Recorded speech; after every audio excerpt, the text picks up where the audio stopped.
Nós estamos falando sobre relacionamentos nessa nova série, falando sobre relacionamentos redentores. Eu posso falar para você que relacionamentos são uma bênção, são uma dádiva, são uma alegria. Galera um pouco mais próxima de mim sabe muito bem, eu sou um cara meio rabugento às vezes implicante, a Vanessa sabe muito bem disso, mas eu não abro mão, tá certo, de uma conversa, de trocar uma ideia e tudo mais. Às vezes a pastora Marinês, o pastor Carlos até me lembra, olha João, não esquece das coisas que você tem que fazer antes do culto, porque é uma coisa que me tira bastante atenção, faz com que eu seja arrebatado, né? Vamos colocar essa palavra. É uma boa conversa, é uma boa troca de ideia, e para mim esse início de culto é uma benção, porque a gente está se vendo, está interagindo ali e tudo mais. Isso é muito bom. Espero que você tenha feito isso, inclusive, que você tenha tomado um cafezinho, né, e conversado, aproveitado para conversar com as pessoas que de repente você não viu essa semana. Falando de relacionamentos, além de gostar muito de relacionamentos, eu sei que eu sou muito abençoado, e eu sei que você também é muito abençoado pelos relacionamentos que você cultiva. Recentemente, inclusive, eu tive, irmão, acredite ou não, tive pneumonia. Ai, que coisa boba. Do nada, uma gripezinha ali que não foi bem tratada e tudo mais, gerou um quadro um pouquinho mais grave, e eu tive que entrar com antibiótico e tudo mais, iniciar nesse tratamento. Uma coisa assim que, de repente, fez com que os meus dias mudassem, e eu fiquei um pouquinho preocupado em relação à minha saúde. Inclusive, se eu soltar umas tosses aqui e tudo mais, você me perdoe, tá certo? Mas os relacionamentos são uma bênção por isso, porque durante esses dias eu pude ver o cuidado de Deus através das pessoas. Cuidado de Deus através das pessoas que mandaram uma mensagem para mim, através das pessoas que foram até a minha casa, tá certo? Através da Vanessa, que foi ali um instrumento de Deus e me dá amparo e tudo mais. Você sabe que homem, né, é meio manhoso, não é isso? Quando fica doente. Talvez, né, não sei se teu esposo, irmã, eu sou, seu esposo talvez não, mentira, provavelmente ele é, né? Enfim, mas ela foi uma bênção ali. Os relacionamentos nos mostram isso. Relacionamentos nos mostram que nós somos abençoados quando nós o cultivamos. Relacionamentos nos tocam, relacionamentos nos mudam, relacionamentos manifestam a presença e o cuidado de Deus através das outras pessoas, através de um rosto visível. Mas não só isso, relacionamentos também nos esticam, tá certo? Às vezes até por isso que algumas pessoas evitam um pouco o relacionamento, algumas pessoas evitam ter relacionamentos um pouco mais profundos, porque os relacionamentos esticam a gente. Relacionamentos nos fazem ver pontos cegos que a gente cultivava, que a gente nem percebia antes e tudo mais. E eu me lembro aqui de uma situação onde um amigo meu me fez enxergar um ponto cego da minha espiritualidade, um ponto cego da minha vida espiritual, um ponto cego da minha visão a respeito do reino e a respeito de Deus. Esse irmão, né, até comentei com ele que eu ia contar essa história. É uma história que me marcou. Pastor Lucas está aí, né, no meio de vocês, fazendo um ótimo trabalho no meio dos adolescentes, com os PEDs e tudo mais. E nós fizemos o seminário juntos. Nós viemos lá de Astorga, que fica ali do ladinho de Tangamandápio. Sabe onde é? Não. Astorga, pertinho daqui, tá certo? Tem bairro de Londrina, sempre falo isso, né? Tem bairro de Londrina maior que Astorga, mas olha só, saiu de lá 2 seminaristas. Quando a gente saiu de lá, metade da cidade, da população da cidade saiu junto. E o que acontece é o seguinte, irmãos, nós fomos para o seminário e nós tínhamos um trabalho a fazer. O trabalho era pesquisar sobre religiões diferentes, tá certo? Outras religiões e tudo mais, e nós fomos num lugar, tá certo? Nós fomos numa mesquita.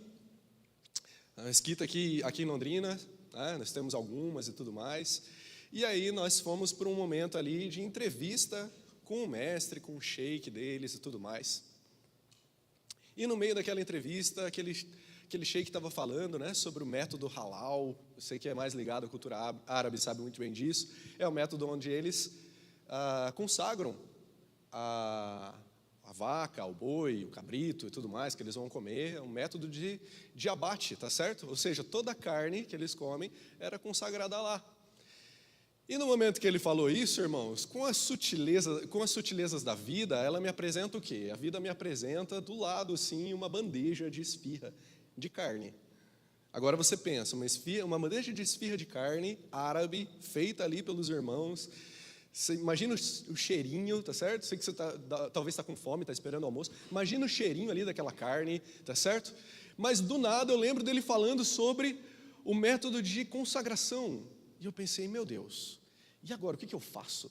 Eu pego esse negócio e como, e evito assim uma situação meio chata, ou eu me afasto disso e eu mantenho minha consagração ao Senhor e tudo mais. E eu pensei comigo, eu tive um estalo, eu pensei, puxa vida, eu estou do lado de um pastor aqui, estou do lado do pastor Lucas, tá certo? Eu vou pedir a opinião dele. Irmãos, o pastor Lucas não precisou falar nada sobre a opinião dele. Ele não disse uma palavra. Eu já entendi muito bem a minha limitação religiosa naquele momento, porque eu olhei para o pastor Lucas estava com a boca cheia, e ele estava com uma esfirra na mão e 2 esfirras na outra, e ele olhou para mim e falou, se você não pegar, não for comer, pega e você me dá, tá certo? E naquele momento eu percebi o quanto a minha religiosidade era limitada, tá certo? Por quê? Como diz o apóstolo Paulo, e ele estava certo, o apóstolo Paulo disse que outras manifestações nem são consideradas por nós, porque o Deus verdadeiro é o Deus revelado em Cristo Jesus. Os relacionamentos nos esticam, relacionamentos nos mostram os pontos cegos da nossa vida.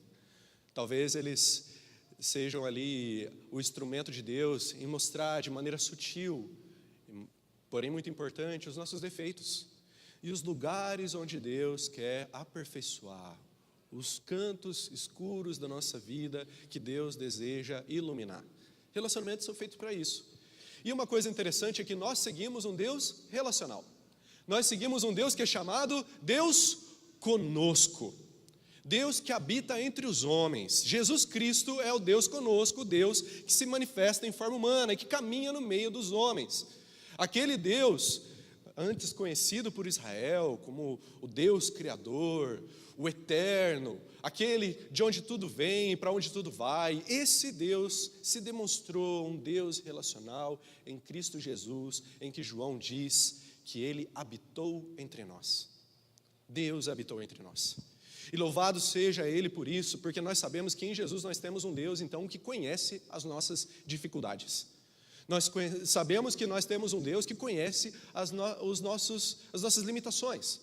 Nós sabemos que nós temos um Deus que conhece e sabe muito bem que nós temos nossos dias ruins. E que ainda assim Ele continua se relacionando conosco, não através de cerimônias, não através de rituais, mas através da vida caminhada como de um discípulo junto do seu mestre. Jesus mesmo assim, mesmo com nossos defeitos, nos chama à sua mesa. Jesus compreende todas as áreas da nossa vida, porque Ele mesmo caminhou no nosso meio. E uma das coisas que nos trazem esperança no meio da dificuldade é que nós sabemos que Jesus está ali presente. No momento de luto, nós sabemos que Jesus é ressurreição e vida, e por isso nós não precisamos temer, porque um dia todos nós nos encontraremos eternamente com Ele. Diante das dores, nós não precisamos nos desesperar, porque nós sabemos que Ele conhece muito bem as nossas dores, e piores do que as que nós sofremos. Dores essas que Ele sofreu em nosso favor. Agora, uma coisa interessante.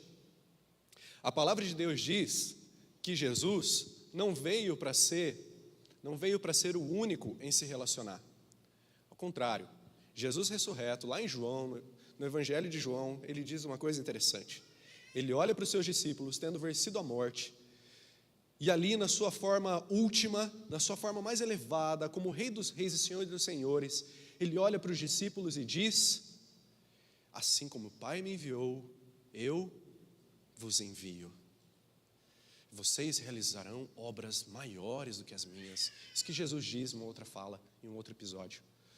Ou seja, Deus nos chama, Deus diz que nós somos, é isso que Ele fala na revelação bíblica, que nós somos imagem e semelhança de Deus.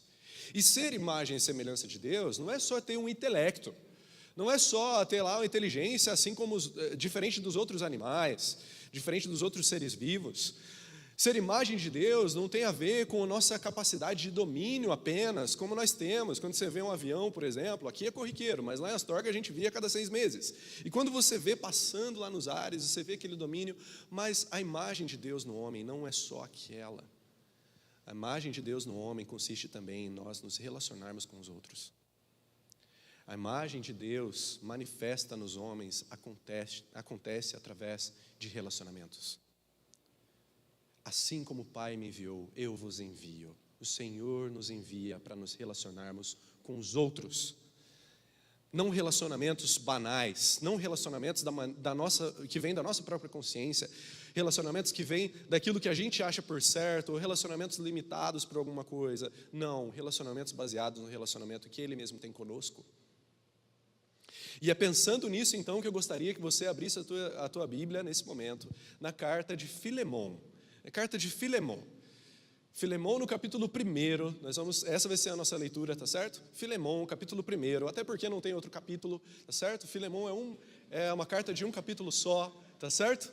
Filemão, capítulo 1, nós vamos ler do verso 1 ao 25, tá certo? Então preste atenção nessa parte da carta de Filemão, ou seja, a carta toda, tá certo? E nós vamos olhar, mas eu queria nesse momento que você fizesse uma coisa muito importante. Que você olhasse nas palavras do apóstolo Paulo, as palavras de alguém que caminhou com Jesus. Que você tentasse observar e perceber o reflexo das palavras de Jesus através das palavras do apóstolo Paulo. Que você não olhasse apenas essas palavras como vindas do apóstolo, do grande apóstolo Paulo, mas as palavras vindas de alguém que entendeu que assim como o Pai enviou a Cristo, ele era enviado para fazer obras maiores. Tá certo? Vamos olhar nesse momento então para a carta de Filemão. E diz o seguinte, preste atenção nessa leitura, isso é muito importante. Paulo, prisioneiro de Cristo Jesus, e o irmão Timóteo, a você, Filemão, nosso amado cooperador.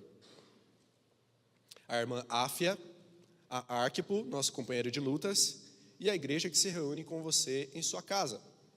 A vocês, graça e paz da parte de Deus, nosso Pai, e do Senhor Jesus Cristo. Sempre dou graças a meu Deus, lembrando-me de você nas minhas orações, porque ouço falar da sua fé no Senhor Jesus e do seu amor por todos os santos. Oro para que a comunhão que procede da sua fé seja eficaz no pleno conhecimento de todo o bem que temos em Cristo Jesus. E diz o seguinte no verso 7, seu amor me tem dado grande alegria e consolação, porque você, irmão, tem reanimado o coração dos santos. Por isso, mesmo tendo em Cristo plena liberdade para mandar que você cumpra o seu dever, prefiro fazer um apelo com base no amor.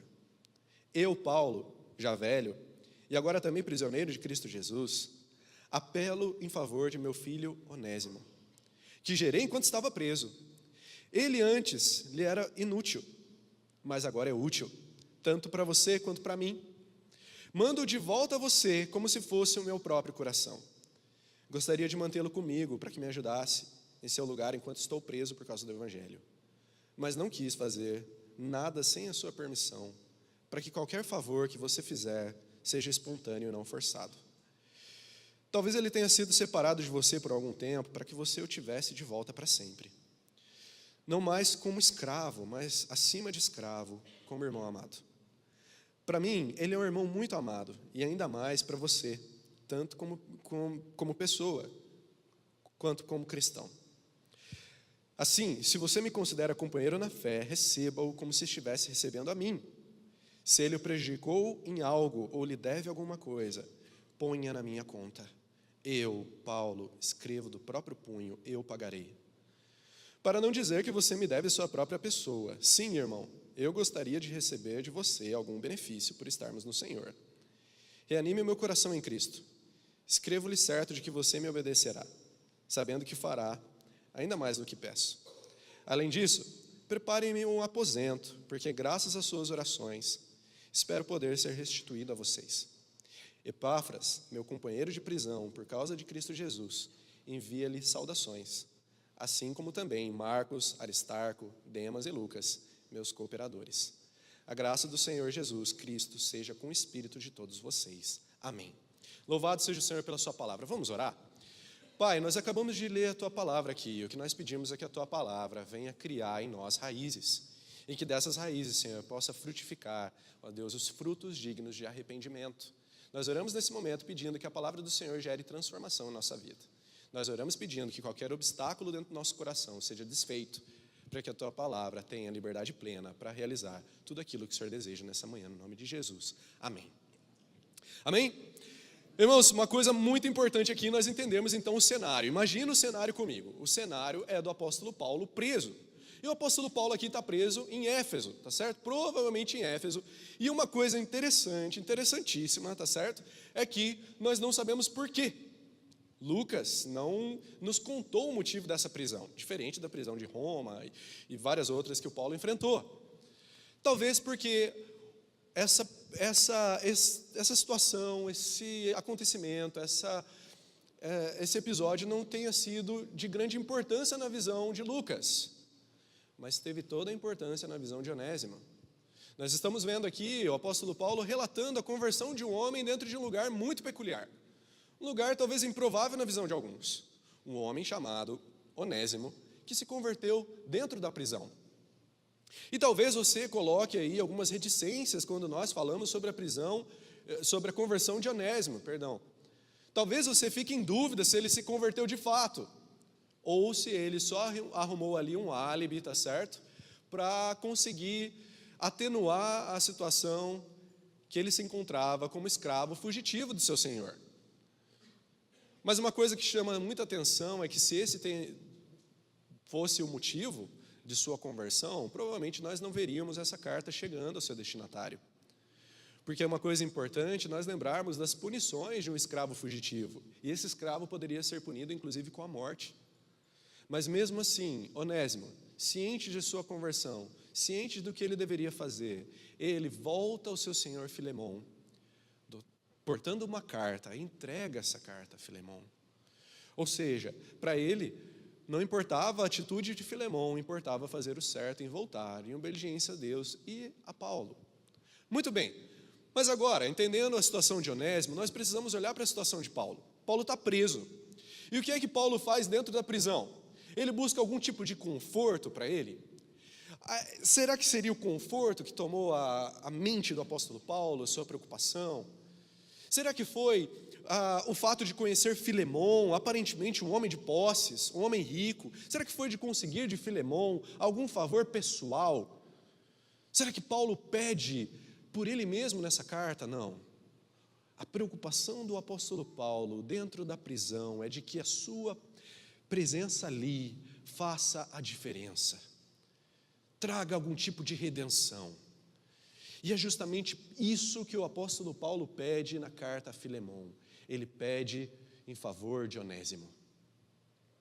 A preocupação de Paulo é que o seu relacionamento, a sua amizade, a sua parceria com Onésimo gere redenção a ponto dele não mais ser escravo, dele não mais sofrer como antes, mas que ele se tornasse filho de Deus, um irmão em Cristo Jesus. E é isso que ele pede para Filemão. Ele não pede dos favores de Filemão em causa própria, ele pede por Onésimo. E, irmãos, nós somos chamados da mesma forma a realizar esse tipo de atitude, a termos esse tipo de atitude. E aí nós temos alguns problemas aqui. O problema é que nossa relação com o outro está corrompida pelo pecado, como nós sabemos muito bem. Nossa relação com o outro está corrompida pelo egoísmo que o pecado traz. Além disso, nós estamos numa sociedade totalmente mercantil, de forma que nós entendemos que todas as coisas funcionam como que distribuídas em uma grande gôndola, onde nós podemos escolher aquilo que nós desejamos e descartar aquilo que tem qualquer sabor amargo. E isso funciona também para os relacionamentos. Nossos relacionamentos têm essa lógica. Muitas vezes nós pensamos os relacionamentos como coisas descartáveis, mas não foi isso que o apóstolo Paulo fez. Não foi dessa maneira que ele agiu. Se os nossos relacionamentos estão comprometidos pelo pecado, nós precisamos entender então que relacionamentos redentores se baseiam em Cristo Jesus e no Espírito Santo de Deus. Os relacionamentos redentores estão baseados no Espírito Santo e na pessoa de Jesus. Nós só podemos nos relacionar de maneira adequada, só podemos ter relacionamentos redentores uma vez que nós vivemos em Cristo Jesus. Portanto, por mais que você ame o seu amigo, por mais que você ame o seu cônjuge, por mais que você ame a sua família, seu relacionamento com eles só será redentor, só vai fazer diferença, só será de fato um relacionamento salvador se você estiver em Cristo Jesus, e eu não posso abrir mão de te lembrar disso. Agora, o apóstolo Paulo toma algumas iniciativas, algumas atitudes aqui importantes para nós, se nós devemos e desejamos cultivar um relacionamento redentor. E o primeiro deles, como nós vemos nessa carta, é que relacionamentos redentores promovem transformação. Relacionamentos redentores promovem transformação. Tem que existir uma mudança. Tem que existir uma diferença entre o antes de nós e o depois de nós, quando nós encontramos alguém, quando nós nos relacionamos com alguém. Não pela importância que nós temos em nós mesmos, mas pelo Espírito Santo que habita em nós, a vida que flui do Espírito, essa vida vai gerar transformação nas pessoas que são alcançadas por nós. A vida de Jesus que habita dentro de nós vai gerar algum tipo de transformação. E nós percebemos isso na carta de Paulo a Filemon. Uma coisa importante aqui, eu gostaria que você olhasse para esses versos comigo. Verso 10 e verso 11 diz assim: apelo em favor de meu filho Onésimo. A visão do apóstolo Paulo era a visão de um pai para com o seu filho. Já havia mudado. Talvez esse homem escravo nunca teria conhecido seu pai, ou nunca tenha sido chamado de filho por alguém. Talvez esse homem teria sido conhecido sempre como escravo, mas agora ele era conhecido como filho do apóstolo Paulo, e mais do que isso, como filho de Deus. A nomenclatura de Onésimo aqui já mudou, ele já não era o mesmo, ele era conhecido como filho e não mais como escravo. Além disso, ele diz: apelo em favor de meu filho, que gerei enquanto estava preso. Ele antes lhe era inútil, mas agora é útil, tanto para você quanto para mim. E agora a gente encontra aqui uma outra utilidade. Onésimo não era mais útil apenas pelo trabalho braçal dentro da casa de Filemon, mas agora ele era útil para o reino de Deus. Irmãos, eu gostaria de lembrar você aqui de uma coisa muito importante. Quem éramos nós antes de Cristo Jesus? Quem éramos nós antes de conhecermos Jesus? Talvez alguns de nós aqui fomos abandonados pelos nossos pais. Talvez alguns de nós nem tenhamos conhecido os nossos pais. Talvez alguns de nós tenhamos sido chamados de várias outras coisas durante o decorrer da vida. Mas quando Jesus chegou até nós fomos chamados de filhos de Deus. E o próprio Jesus disse: olha, vocês não são mais servos, mas vocês são amigos de Deus por conhecerem os seus planos. Houve transformação nas nossas vidas. Nós éramos perdidos e nós somos encontrados.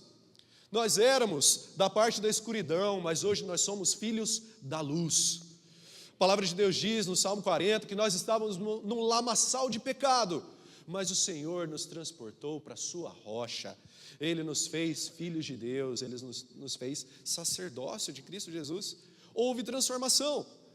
Agora precisa haver uma transformação quando nós somos conhecidos, nós conhecemos outras pessoas por Deus também, através de Deus, para Deus. Precisamos lembrar que relacionamentos redentores geram transformação e devem gerar. O próprio Jesus diz: olha, vocês são o sal, vocês são luz desse mundo. E o que nós percebemos nesses elementos que Jesus utiliza, essas figuras de linguagem, que o sal gera uma transformação imensa. Já tentou comer comida sem sal? Tentou comer uma comida insossa? Se você nunca tentou, irmão, vou sugerir para você tentar hoje no almoço de domingo. Vai estragar o teu domingo, tá certo? Vai acabar com o seu almoço. Ninguém gosta de comida insossa, porque o sal gera mudança, gera transformação, tá certo? E a luz? Puxa vida, já acabou a luz na tua casa? Todo mundo, né, já enfrentou essa experiência, porque é uma experiência muito corriqueira na vida do brasileiro, tá certo? O que a gente faz quando acaba a luz? Primeiro dá aquele grito, né? Ei, acabou, tal, não sei o quê. Mas logo em seguida a gente se depara com o quê? Poxa, nossa condição mudou totalmente. Você estava tomando banho, irmão? Você vai dar um jeito de terminar aquele banho o mais rápido possível. Você estava lendo alguma coisa? Provavelmente tua leitura vai ficar para depois. Mudança. A presença da luz gera mudança. E nós, como filhos de Deus, como aqueles enviados por Jesus, somos agentes de mudança, agentes de transformação. Agora eu queria atentar você ao tipo de transformação que é operada pelos discípulos, pelos filhos de Deus que são enviados por Jesus. O tipo de transformação talvez tenha sido melhor explicado, melhor exemplificado, melhor desenhado para nós através do Dr. Larry Crabb, do seu livro Conexão, e fica até uma sugestão de leitura aqui, Conexão do Larry Crabb. O Dr. Larry Crabb fala sobre a maneira com que a mudança, com que a transformação acontece através de relacionamentos redentores. Com que a mudança acontece através do relacionamento de um filho de Deus para com o perdido. E ele nos apresenta pelo menos 2 exemplos equivocados talvez dessa mudança, da maneira com que essa mudança acontece. A primeira delas é a seguinte, pode colocar na tela para mim, por gentileza, a imagem? Tem a imagem aí? Olha lá, não sei se vai dar para você enxergar muito bem, graças a Deus eu estou perto da tela, porque eu também sou míope, e aqui diz o seguinte, nós temos pelo menos duas abordagens de mudança, que as pessoas costumam imaginar que seria o instrumento de mudança na vida do outro. A primeira delas, nós enxergamos o problema das pessoas como teimosia. As pessoas estão no fundo do poço da maneira que elas estão porque elas são teimosas, porque elas não tentaram o suficiente, tá certo? E a cura para essas pessoas seria o quê? Seria fazer o certo, seria fazer aquilo que elas devem fazer. Ou seja, dessa forma, nós reduzimos os problemas das pessoas a quê? O problema da pessoa vai ser resolvido através de instrução, exortação e cobrança de responsabilidades. E você vai olhar para a pessoa vai falar para a pessoa, sabe por que a sua vida está assim? Porque você não tem força de vontade para lidar com esse problema e vencê-lo. Mas será que é mesmo assim, irmãos? Será que os problemas das pessoas têm a ver com uma mera teimosia? Será que os problemas das pessoas, das famílias que nós encontramos, têm a ver apenas com falta de disciplina? O que a palavra de Deus diz é que os problemas dos homens são causados por seu coração mau. E o que a palavra de Deus também diz é que a vida do Senhor e junto dela a transformação vem do trabalho do Espírito, não por força nem por violência. Tá certo? E aí nós entendemos o quê? Que o agente efetivo de transformação é a pressão, é a lei sem a graça, é você cobrar, tá certo? Como alguém que faz lá, né, aquele how to, aquela tarefinha de casa, tá certo? Você vai lá, dá uma tarefa para a pessoa e cobra ela na semana que vem. É claro que muitos problemas têm a ver também com falta de disciplina. É claro que muitos problemas têm a ver, sim, com a falta de comprometimento, irmãos. Mas o que nós percebemos é que a transformação realizada pelos relacionamentos redentores, ela visa algo mais profundo. Um problema muito mais profundo do que falta de disciplina. De um outro lado, nós temos o quê? Nós temos a visão de que o problema da pessoa é um dano psicológico. E aqui nós precisamos pensar num contexto terapêutico, psicoterapêutico, tá certo? E o que o Dr. Larry Crabb diz é o seguinte, que essas pessoas que entendem que o problema das pessoas é um dano psicológico, essas pessoas entendem que a cura seria corrigir o errado. Que essas pessoas montaram, através das experiências de sua vida, um cenário, uma imagem a respeito de si, tá certo? Negativa, onde elas sempre se sabotam a ponto de continuarem na mesma coisa. E aí o Dr. Larry Crabb diz que o meio, então, para a mudança, nessa perspectiva, talvez equivocada, tanto equivocada, posso dizer, seria o aumento da autoconsciência. Levar a pessoa a ter o quê? A ter um insight. Que é, inclusive, ali, o agente transformador. O que essa pessoa precisa é criar consciência da autoimagem que ela cultiva a respeito de si. O problema, irmãos, é que no meio terapêutico existe uma grande limitação, a limitação do toque. Terapeutas não podem te tocar, terapeutas não podem te lavar, terapeutas não podem te levantar. E a mudança que Jesus realiza é uma mudança que toca. Jesus nos toca, Jesus nos lava, Jesus nos levanta, Jesus nos abraça e Jesus nos envia. Então a mudança realizada por relacionamentos redentores, relacionamentos que refletem Jesus, é uma mudança que vai para além. Nada contra as terapias, mas você vai enxergar a limitação delas quando você precisar de um abraço. Mas quando você precisar de um abraço, ou quando uma pessoa precisar de um abraço, lembra, Jesus a abraça. E talvez Jesus vai abraçar essa pessoa através de você. Talvez essa pessoa vai precisar ser tocada, e o toque de Jesus virá através das suas mãos. Talvez as lágrimas dessa pessoa necessitarão ser enxugadas, e elas serão enxugadas através de suas mãos. Porque o próprio Jesus nos enviou, como a gente acabou de falar. Agora, o Dr. Larry Crabb, ele fala um pouquinho sobre essa conexão, sobre a transformação transformação realizada através de relacionamentos redentores. E ele diz o seguinte, que o problema é que as pessoas andam desconectadas, as pessoas andam desligadas, as pessoas andam desligadas de Deus e desligadas do outro. Essas pessoas se encontram perdidas, aprisionadas dentro do egoísmo. E aqui eu gostaria de perguntar para você, em nome de Jesus, pense nas pessoas que você encontra todos os dias e que tem problema, tem algum problema para resolver, alguma dor a enfrentar. Essas pessoas não se encontram sozinhas? A reclamação delas não é de que elas às vezes se sentem sozinhas nessa luta? Porque de fato essas pessoas estão, e elas estão desconectadas pelo pecado. O pecado nos separa, irmãos, causa separação entre nós e os homens. Agora, a cura para essas pessoas seria o quê? A cura para essas pessoas seria liberar o que é bom. Ou seja, fazer com que a vida que existe em nós toque nessas pessoas, se transporte de dentro de nós e alcance o outro, alcance o próximo, com uma porção transbordante, assim como o próprio Jesus disse que Ele mesmo é. Jesus disse: olha, eu sou a água viva, eu sou aquele que transborda sem acabar. E essa é a mesma lógica da vida que Ele implanta em nós. Jesus colocou vida em nós e vida em abundância, de forma que essa vida precisa tocar o outro. E toca o outro de que forma, irmão? Através dos relacionamentos. O meio pelo qual a vida de Jesus vai tocar o outro é através dos nossos relacionamentos, através da nossa conexão com o outro, através do tempo que a gente passa com o outro. O meio é cultivar essa nova vida. E como é que nós fazemos isso? Nós cultivamos essa nova vida em parceria, em comunhão, em corpo. Por isso eu gostaria de lembrar você, no nome de Jesus, relacionamentos redentores visam e precisam gerar transformação. Transformação. Agora, uma coisa importante aqui, muito importante, triste, lamentável, é que Jesus diz que nós podemos não ser essas pessoas. Jesus diz uma coisa importante, Ele diz: mas se o sal perder o seu sabor, como restaurá-lo? Em seguida Ele diz: não servirá para nada, exceto para ser jogado fora e pisado pelos homens. Exceto para ser jogado fora e pisado pelos homens. Nós podemos muito bem viver junto das pessoas sem qualquer tipo de transformação. Nós, como filhos de Deus, e para nossa infelicidade, nós podemos viver sem gerar qualquer tipo de diferença no próximo. Agora, pessoas assim não servirão para nada, senão para serem esquecidas.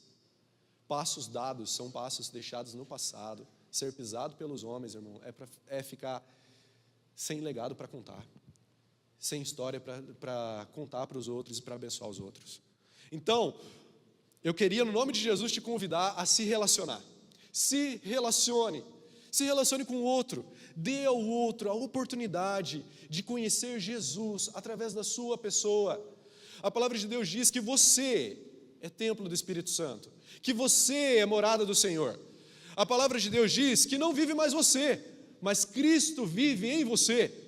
O próprio apóstolo Paulo diz isso: não vivo eu, mas Cristo vive em mim. A vida que vivo agora, vivo pela fé no Filho de Deus. Irmãos, nós precisamos, como filhos de Deus, saber que nós somos luz, que talvez nós seremos a resposta de oração que aquela pessoa está fazendo com seus gemidos inexprimíveis.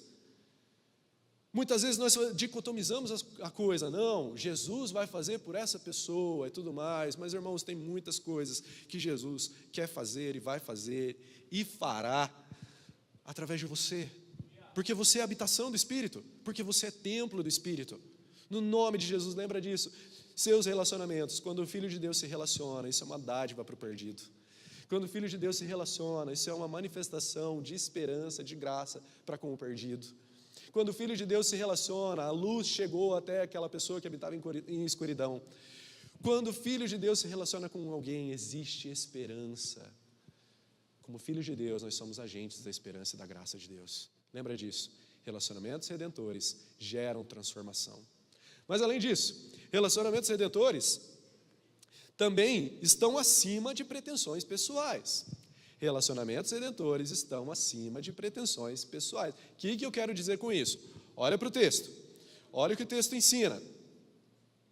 O apóstolo Paulo utiliza uma expressão bem interessante aqui, dá uma olhada na tua Bíblia, tá certo? Ele diz assim: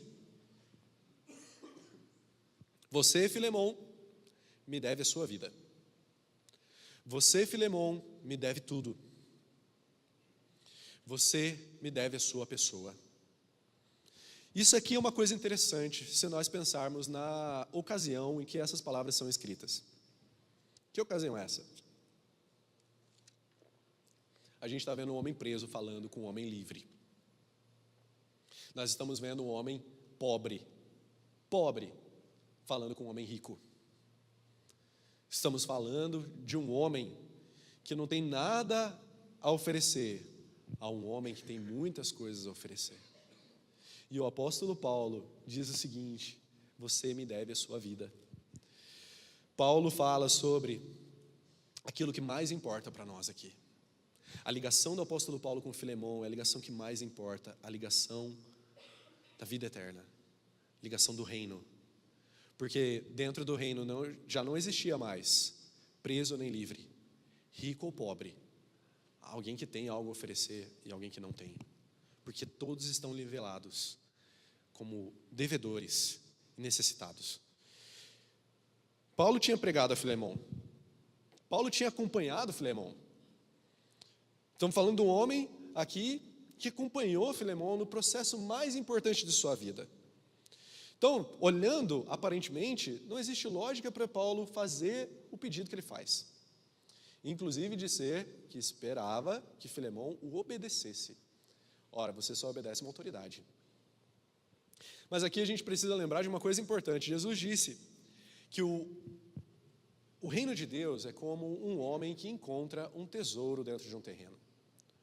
E esse homem abre mão de tudo que tem, vende todas as suas propriedades para comprar aquele terreno. Para comprar aquele terreno porque ele sabe que ali existe uma coisa, uma riqueza muito maior do que ele poderia construir durante muitas gerações. E esses somos nós, irmãos. Uma vez que nós recebemos a salvação em Cristo Jesus, nós recebemos muito mais do que nós imaginamos que iríamos receber um dia. Quando nós recebemos a salvação em Cristo Jesus, nós estamos recebendo esperança. Quando nós recebemos a salvação em Cristo Jesus, nós estamos recebendo oportunidade para uma nova vida. Quando nós recebemos a salvação em Cristo Jesus, nós estamos sendo libertos de uma história que nos aprisionava.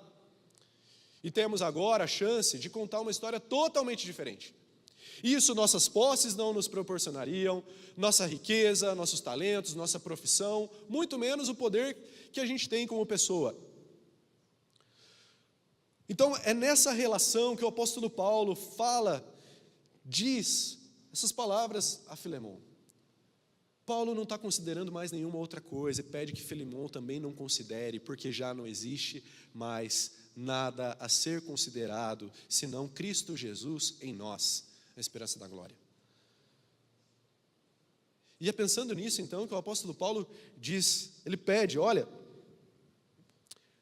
considere agora Filemão, não mais o seu escravo, mas seu irmão em Cristo Jesus. Ele diz no verso 15 e 16 assim: talvez ele tenha sido separado de você por algum tempo, para que você o tivesse de volta para sempre, não mais como escravo, mas acima de escravo, como irmão. E essa relação sugerida, melhor dizendo, a Filemão, é uma relação que nós vemos no nosso meio todos os dias. Várias vezes nós vemos irmãos trazendo seus funcionários de suas empresas, no nosso meio. Nós vamos ter um tempinho lá com o Rogério Rocha, daqui a alguns dias, lá no Shalom, para assar uma carne e tudo mais, e fica aí o convite para você. Mas, irmãos, eu posso dizer para você que o que me traz ansiedade para esse dia não é só assar aquela carne, mas é estar lá junto com o Rogério Rocha. Porque o Rogério Rocha também é de Tangamandapé, ele também é de Astorga, tá certo? E ele tem o melhor açougue de Astorga. Poxa, se o cara é campeão no Brasil, você acha que vai ter concorrência para ele em Astorga, irmão? Né? Tá certo? Cidade do tamanho do ovo? Não tem. Mas a minha ansiedade está em ver o Rogério. Por quê? Porque eu sei que eu tenho ali um irmão que entende muito bem que não existe mais pretensão pessoal quando a gente está no reino de Deus. Já cansei de ver o Rogério Rocha trazendo seus funcionários para a igreja lá em Astorga, discipulando os meninos que trabalhavam com ele, caminhando junto com esses meninos até chegarem ao batismo. E não só isso, depois disso, discipulando para que esses meninos tivessem a mesma atitude. Quantas vezes nós vemos isso aqui no nosso meio, quantos irmãos, eu me lembro de um irmão que foi tão crente, a pretensão dele não era nem um pouco pessoal, a ponto de ter feito um acerto com um funcionário que não merecia pelo favor à sua família, porque ele estava pensando na sua família que ficaria. O funcionário não pensou, ele mesmo não pensou na família dele, mas o seu patrão, irmão nosso, pensou na sua família, pensou nessa família que ficaria desprovida e fez um acerto com um funcionário infiel. Porque entre nós não deve mais existir pretensão pessoal. Entre nós não existe mais patrão e funcionário. Entre nós não existe mais escravo e livre. Entre nós não existe mais grande e pequeno. Entre nós não existe mais rico e pobre. Entre nós existe irmãos. E quem não é irmão é alvo. Tá certo, irmão? É alvo dos nossos recursos. É alvo das nossas ações. É alvo daquilo que nós possuímos. É alvo das nossas orações. É alvo do nosso empenho. É alvo do nosso relacionamento. É alvo do nosso jejum. Amém, irmãos? É assim que nós devemos olhar para os nossos aqui de dentro. E também para aqueles que ainda não conhecem Jesus. Entre nós não existe mais nenhum tipo de separação. Relacionamentos redentores sabem muito bem disso. E não existem por quê? Porque o que é que nós temos que não é doado? O que é que nós temos que não foi recebido por Cristo Jesus? O que é que nós temos, irmão? Não temos nada. Porque tudo aquilo que nós possuímos, casa, apartamento, carro, não sei o quê, nada disso poderia dar jeito num grande problema que era a falta de redenção. Possibilidade de criar uma nova história. Está compreendendo isso? Não existe mais pretensão pessoal. Filemon não deveria mais olhar para aquele cara como seu escravo, mas como seu irmão. Talvez o desejo humano, como de qualquer outra pessoa, da parte de Filemon, fosse esse. Encarar aquela pessoa dentro da estrutura social que ele cabia. Mas nós somos chamados a viver sem pretensões pessoais e nos enxergarmos como filhos de Deus, como iguais. Em nome de Jesus, tem um monte de pessoa lá no teu convívio que estão ali e podem muito bem ser abençoadas por você. Talvez, e aí aqui fica uma pergunta a você, talvez, será que o problema não é falta de oportunidade, mas é falta de enxergar a pessoa de maneira adequada? Será que talvez o problema não é a falta de chance de pregar o Evangelho, mas a maneira com que a gente está olhando para aquela pessoa e o meio que a gente está utilizando? Por fim, relacionamentos redentores não calculam custos. Relacionamentos redentores não calculam custos. Não tem custo para quem está na missão. Não existe alguma coisa que a gente não queira arcar. E é isso que o apóstolo Paulo deixa claro para nós aqui nessa carta. Olha lá o verso 18 e 19, capítulo 1, o único capítulo da carta. O apóstolo Paulo diz o quê? Se ele o prejudicou em algo, ou lhe deve alguma coisa, ponha em minha conta. Põe na conta do fulano não, esse ciclano e tudo mais. Põe na minha conta. Paulo, escrevo de punho, eu pagarei. Irmãos, nós precisamos lembrar que nós temos que ter essa mesma disposição do apóstolo Paulo, de arcar com os custos, de arcar com o ônus, que às vezes o cumprimento da missão, que a salvação do outro gera. O apóstolo Paulo estava aqui disponível, estava pronto para pagar com o que fosse necessário. Agora eu pergunto para você, você acha que o apóstolo Paulo tinha condição de pagar alguma coisa? Qual era o recurso do apóstolo Paulo? O cara estava preso em Éfeso ainda, não estava nem preso em Roma, tá certo? O irmão estava preso há muito tempo, devia estar na pindaíba, tá certo? Devia comer aquilo que era dado para ele pelos carcereiros. Não tinha nada, não tinha nem o almoço para vender, para pagar as contas, talvez gerada por Onésimo, não tinha nada. Ora, se alguém que não tem nada está dizendo que vai pagar a conta, está disposto a pagar com o quê? Está disposto a pagar com a vida, está disposto a pagar com ele mesmo. O que me faz pensar que talvez o apóstolo Paulo não teria nenhum problema em assumir a condição de escravo por Onésimo. E esse é o custo, esse é o desafio. Como alguém já disse, o discipulado é de graça, mas vai custar a sua vida. Esse é o custo por nós vivermos para relacionamentos redentores. Nós entendemos que se for necessário, nós vamos entregar a nossa vida pelo próximo. Se for necessário, nós vamos envolver as nossas posses. Sabe, irmãos, nós estamos numa sociedade que está baseada, num cálculo de gastos e ganhos. E às vezes nós não entramos em alguns relacionamentos, não entramos em algumas empreitadas, ainda que a gente saiba que o reino de Deus nos chama a isso, que esse é o nosso dever como filho de Deus, porque nós não vamos ganhar nada com aquilo. Ao contrário, nós vamos perder. Mas aí o que eu peço a você, eu pergunto a você a seguinte: o que foi que Jesus poupou em nosso favor? O que foi que Jesus poupou em nosso bom favor? Jesus não poupou nada. Jesus deu a sua vida, derramou do seu sangue, e agora o que é que nós vamos fazer? Vamos derramar nosso sangue pelo próximo, pelo outro, para que as pessoas conheçam Jesus. Sabe, irmãos, quantas pessoas eu vejo, graças a Deus por isso, assumindo o ônus, a conta. Conheço um irmão que atravessava a cidade toda semana para comer uma pizza com aquele cara que ele estava discipulando, que ele estava evangelizando. Além de atravessar a cidade, no preço que está a gasolina, que você sabe, ele ainda pagava uma pizza toda semana, tá certo? Além dos encontros rotineiros que eles tinham na célula e no culto. Nós temos um irmão aqui na nossa igreja, e ele me inspira muito. Vem lá da Zona Norte, trabalhar aqui no centro. Uma coisa que ele fazia, ele não voltava para sua casa. Ele ficava junto de sua filha, esperava na frente da igreja, tá certo?